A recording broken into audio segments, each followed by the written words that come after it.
There's a 2,000-year legacy of anti-Semitism and hatred in the name of Christ and Christianity that I think every Jew that's brought up with any sense of identity hears about. We're Jews, they're Christians, and they blame us for killing their God, Jesus Christ. When my grandfather died, I was 6 or 7 years old, and it was a very hush-hush thing. Nobody wanted to talk about it. What happens after you die? We weren't even allowed to go to the funeral. And I remember asking my teacher in synagogue, what happens after we die? And she didn't really know. She said, go see the rabbi. So I met with the rabbi, and I remember him telling me the story about a man climbing up a mountain, and he's only seeing the trees, and he's journeying up the mountain and never sees what's over the other side because he's climbing the mountain. But God, who is at the top of the mountain, sees over the other side of the mountain. And that was my rabbi's answer. The rabbi had no more idea than I did what happens after you die. He didn't know. I went on to university, and those two driving issues remained in my mind. Why am I here? I'm here for a purpose, and what's going to happen to me after I die?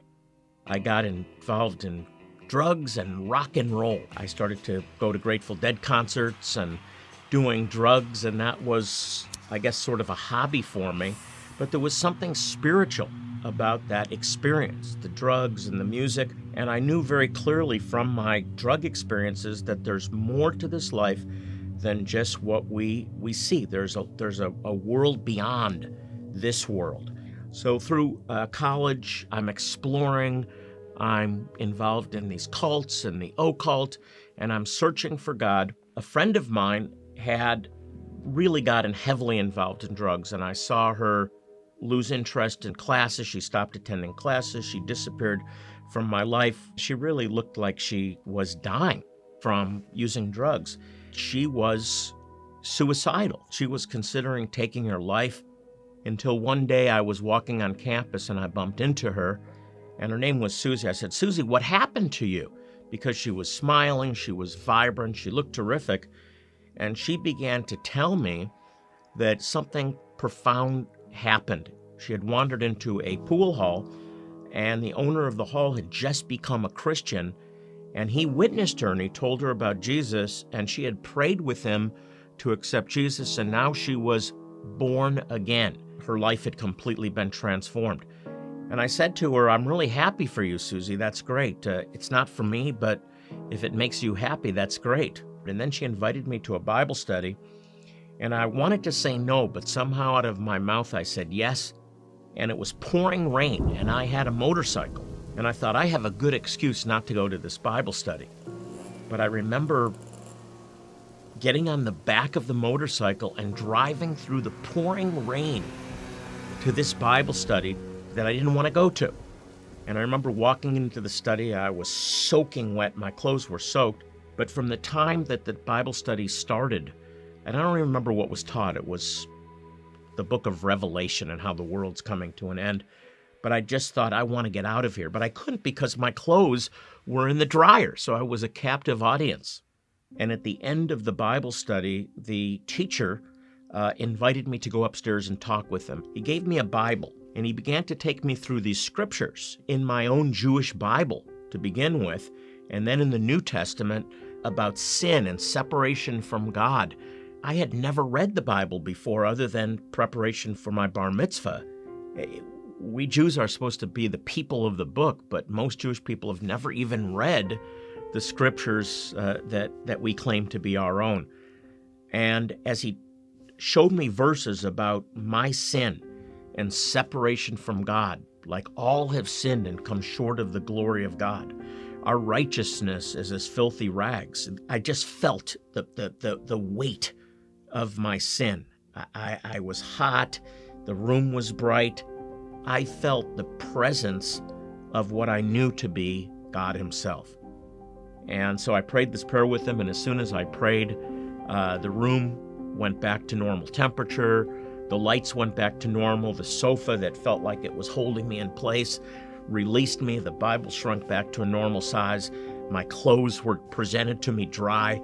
I changed and I raced home and tried to forget this experience, but something changed in my heart that night, and I had a desire for the first time to read the Bible.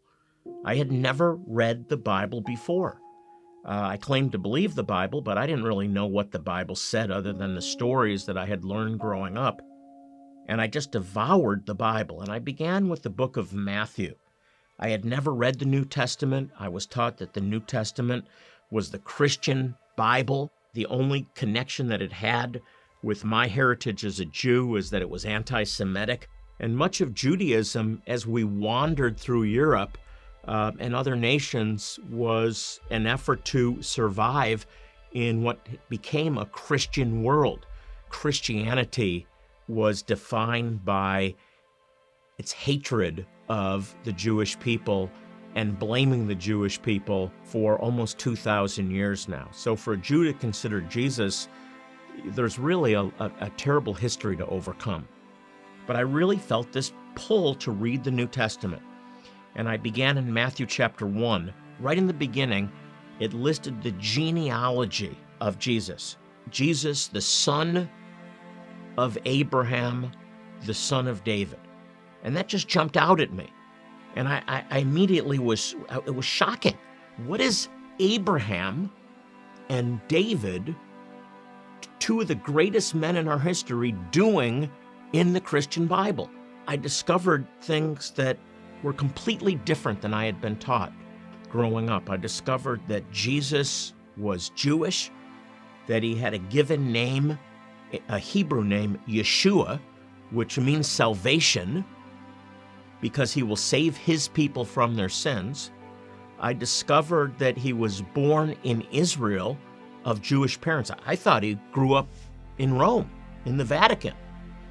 All of the first followers of Yeshua were all Jews, and none of them converted to another religion. They didn't convert to Christianity. There was no Christianity. No, they were Jewish men and women who had found their promised Messiah from their own scriptures, the Tanakh. And that changed my life.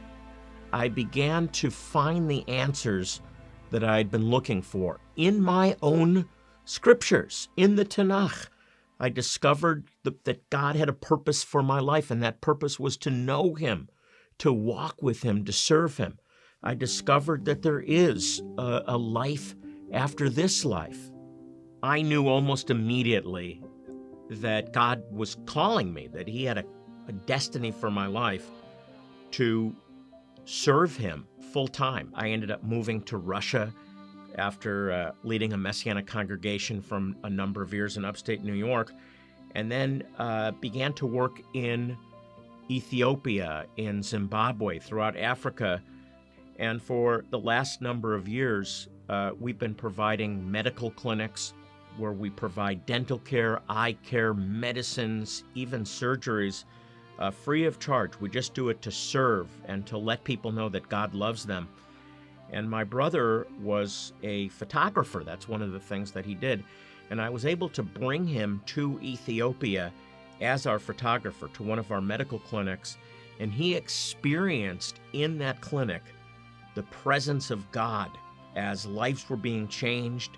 He was photographing everything, and he saw people not only being cared for, but he saw people being changed by the love of God. And I watched him. I had the joy of watching him go through the same experience I did as he received Jesus, Yeshua, into his life and was completely transformed. He passed away from cancer fairly recently, but I know where he is today, and I'll be seeing him again. This is my destiny. This is my heritage. This Yeshua is my Messiah promised in my own scriptures.